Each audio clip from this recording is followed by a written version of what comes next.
नमस्कार दोस्तों, मैं एडवोकेट आरडी आपका चैनल पर स्वागत करती हूँ। इलेक्ट्रिसिटी बारिश की वजह से बहुत ज़्यादा प्रॉब्लम कर रही है, तो इस समय भी इलेक्ट्रिसिटी नहीं है तो थोड़ा सा डार्कनेस है, बट वीडियो शूट करना था तो ऑब्वियसली चलिए। रात के 9 बज चुके हैं, वारदात का सिलसिला शुरू हो चुका है।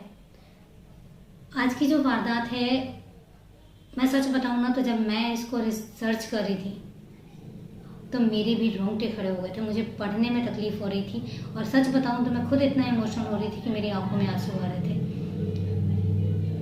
कई बार कुछ ऐसे इंसिडेंट हो जाते हैं जो जिंदगी भर याद रहते हैं और जिनको भूलना भी चाहें तो नहीं भूल सकते। आपको याद होगा 16 दिसंबर निर्भया कांड हुआ था, लेकिन उससे पहले भी एक निर्भया कांड हुआ था। 9-10 फरवरी की रात, 9-10 फरवरी 2012, क्योंकि निर्भया कांड हुआ है दिसंबर 2012 में और ये जो कांड हुआ है उसी साल हुआ था 2012 में। सिमिलर क्या है, निर्भया कांड भी दिल्ली का था,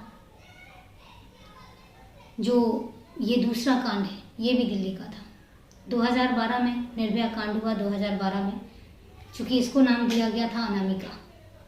नाम नहीं ले सकते लड़की का, क्योंकि उसके साथ जो दरिंदगी हुई है उसका नाम लेना भी शायद मेरे हिसाब से मुनासिब नहीं होगा, तो इसलिए अनामिका नाम दिया हुआ था। अनामिका का भी 2012,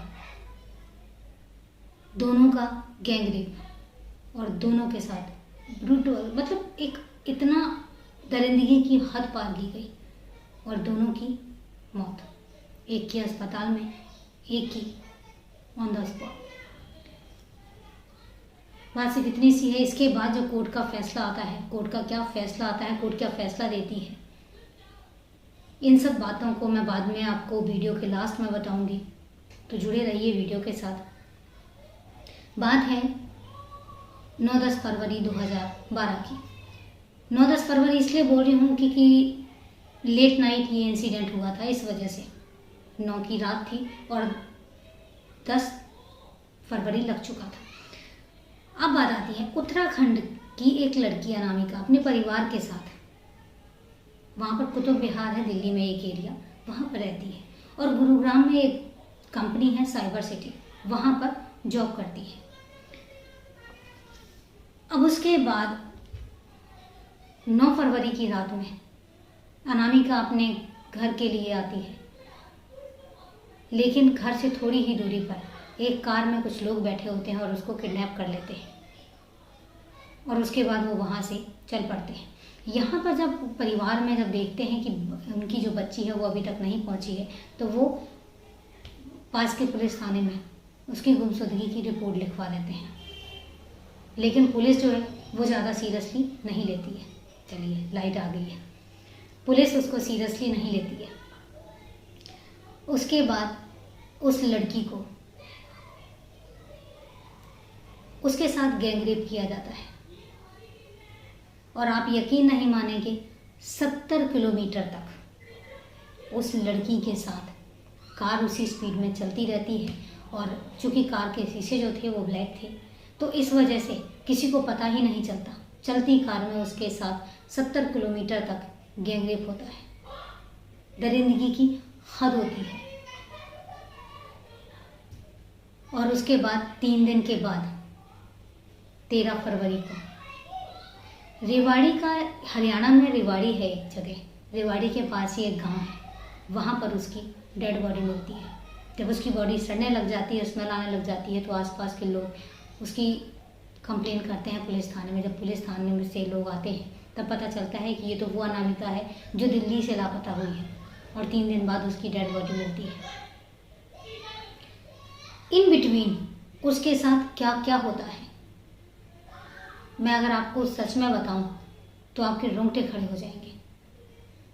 उस लड़की के साथ बारी बारी से 3 लोग होते हैं कार में और बारी बारी से उसका गैंग रेप करते हैं।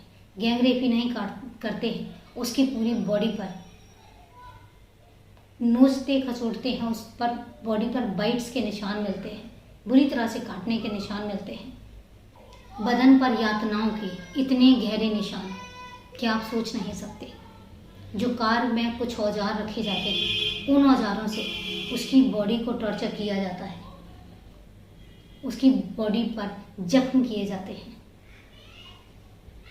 नुकीली चीज़ों से उसकी बॉडी को हर्ट किया जाता है। नुकीली चीज़ें जो भी होती हैं, पेचकस जो भी मिलता है, उनसे उसकी बॉडी को बुरी तरीके से जख्मी किया जाता है। उनके प्राइवेट पार्ट्स पे चोट की जाती है। पेचकस को गरम करके, साइलेंसर से गरम करके और उसकी बॉडी को जलाया जाता है। सिगरेट के बर्स से उसकी बॉडी को लिटरली जलाया जाता है। जो शराब की बॉटल्स होती हैं, शराब की बॉटल्स को तोड़ के और उसकी बॉडी में इंसर्ट किया जाता है। अब आप समझ सकते हैं कि उसने क्या जुल्म सहे होंगे उस टाइम पर। गैंगरेप तो उसने सहा ही, उसके अलावा जो ये सब चीज़ें थी, और यहीं तक भी हद नहीं थी। उसकी आंखों में तेजाब डाला जाता है, उसकी चेहरे पर तेजाब डाला जाता है, उसके चेहरे को पूरी तरीके से जलाया जाता है और 70 किलोमीटर तक वो इन्हीं सब चीज़ों को सहती है। और उसके बाद जब उनका दिल भर जाता है तो वो उसको मार के रेवाड़ी के वहाँ गांव, वहाँ पर उसको फेंक देते हैं। इसके बाद जब पुलिस इन्वेस्टिगेशन, जब पुलिस को डेड बॉडी मिलती है, तब पुलिस एक्टिव होती है और उसके बाद तीनों आरोपियों को गिरफ्तार किया जाता है। और ये आरोपी थे राहुल, रवि और विनोद। तीनों की जो एज है वो 27 साल और 23 साल। अब मैं यहाँ में बताना चाहूँगी कि आखिरी मैटर क्या था। ये मैटर था एक तरफा प्यार का।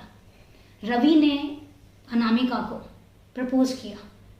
महज 19 साल की लड़की थी वो, उसको प्रपोज किया और अनामिका ने प्रपोजल रिजेक्ट कर दिया। सिर्फ इतनी सी बात को लेकर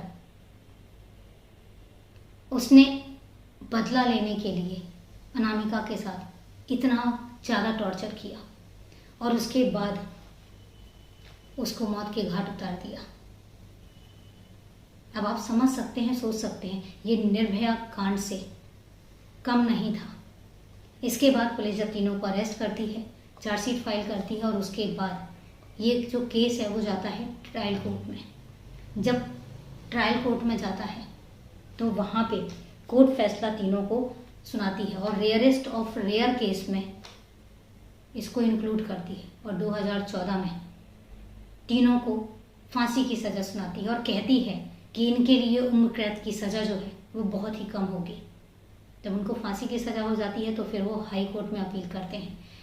हाई कोर्ट में भी इस जो फैसला है ट्रायल कोर्ट का वो बरकरार रखा जाता है और उनको फांसी की जो सज़ा है वो भी बरकरार रखी जाती है।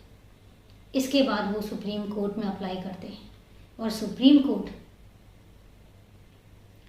इन तीनों को बाइज्जत बरी कर देती है और बरी करने के पीछे वो रीज़न देती है कि साक्ष्यों के पर्याप्त अभाव के कारण, उनके पर्याप्त ना होने के कारण उनको बरी किया जाता है। जब उनको बरी कर दिया जाता है तो उसके बाद जो उनके घर वाले हैं वो निराश हो जाते हैं। यहाँ पर उनके पेरेंट्स का बहुत स्टेटमेंट्स आते हैं। वो कहते हैं हम यहाँ पर एक उम्मीद लेकर आए थे, लेकिन ऐसा लगता है कि शायद हमें अब न्याय कभी मिलेगा ही नहीं। इसके बाद उत्तराखंड के सीएम हैं पुष्कर धामी। पुष्कर धामी ने, चूँकि ये जो डिसीजन आया है सुप्रीम कोर्ट का ये अभी आया है 2022 में, तो इसलिए पुष्कर सिंह धामी जो है वो कहते हैं कि हम अभी हार नहीं माने हैं। जो हमारी अनामिका है, जो प्रदेश की बेटी है, उसको हम इंसाफ ज़रूर दिलाएंगे और वो उस इंसाफ की मुहिम पर लगे हुए हैं। दोस्तों, मैं मानती हूँ कि इंसाफ दिलाया जाएगा। हो सकता है सुप्रीम कोर्ट फिर अपना डिसीजन चेंज करे, हो सकता है केस आगे बढ़े, लेकिन यहाँ पे मैं एक बात ज़रूर कहना चाहूँगी कि जो टॉर्चर, जो यातनाएं उस लड़की ने सही, मुझे ऐसा लगता है शायद दिल्ली जो है ना, दिल्ली सबसे ज़्यादा असुरक्षित जगह है लड़कियों के लिए बहुत सारे मैटर्स होते हैं। मेरी कई बार मेरे भी फ्रेंड सर्कल में से कई लड़कियां फ्रेंड हैं दिल्ली में। जब मैं उनसे बात करती हूँ तो वो हमेशा एक चीज़ कहती हैं कि हम जब घर से निकलते हैं तो हमें घर से निकलते हुए डर लगता है। हमें लगता है कि पता नहीं कब क्या हो जाएगा यहाँ पे, और कहीं ना कहीं कुछ ना कुछ सुनने को मिलता ही रहता है। अंजलि केस देख लीजिए, निर्भया केस देख लीजिए, ये अनामिका केस देख लीजिए, पता नहीं कितने केस भरे पड़े हैं और उनकी अपनी ही कहानी है। पता नहीं, पर सच बताऊं तो मेरा ये वारदात सुनाने का मन भी नहीं कर रहा था और मैं सही तरीके से पूरा मतलब कह भी नहीं पा रही थी, लेकिन बताना ज़रूरी था कि निर्भया कांड जिसकी भी हम बात करते हैं, जिसके बारे में हम कहते हैं कि बहुत गलत हुआ, बहुत टॉर्चर हुआ उसके साथ, लेकिन उससे ही पहले 2012 में एक और भी केस हुआ था और उस लड़की ने उतनी ही यातनाएं सही थी। सिर्फ कारण इतना था कि उसने एक लड़के को शादी के लिए मना कर दिया, उसका प्रपोजल रिजेक्ट कर दिया और एक तरफा प्यार ने कैसे कैसे अंजाम तक पहुंचा दिया उसको। ये थी दोस्तों वारदात के बारे में आपकी क्या राय है, आप मुझे ज़रूर बताइएगा। अब बात आती है कल के सवाल की। कल मैंने आपसे एक सवाल पूछा था कि हमारे भारतीय संविधान में वर्तमान में कितनी भाषाएं जो हैं वो अंकित हैं, लिखित हैं, जिन भाषाओं को मान्यता दी गई है। तो इसका आंसर है 22 भाषाएं ऐसी हैं जिनको मान्यता दी गई है हमारे संविधान में अभी तक के लिए। आगे चेंजेस होते हैं तो वो अपडेट करते रहेंगे। तो ये था जवाब कल के उसका सवाल का। अब बात आती है आज के सवाल की। आज का सवाल, धामी गोली कांड कब हुआ था? हिमाचल में धामी एक जगह है, एक रियासत हुआ करती थी और उस रियासत में गोली कांड हुआ था। पूरे तरीके से मतलब लोगों को मौत के घाट उतारा गया था। और वो कांड कब हुआ था, सिर्फ आपको एक डेट बतानी है। मैं इंतज़ार करूँगी आपके जवाब का। ज़्यादा से ज़्यादा कमेंट करें, मैं आपके कमेंट्स का वेट करूँगी।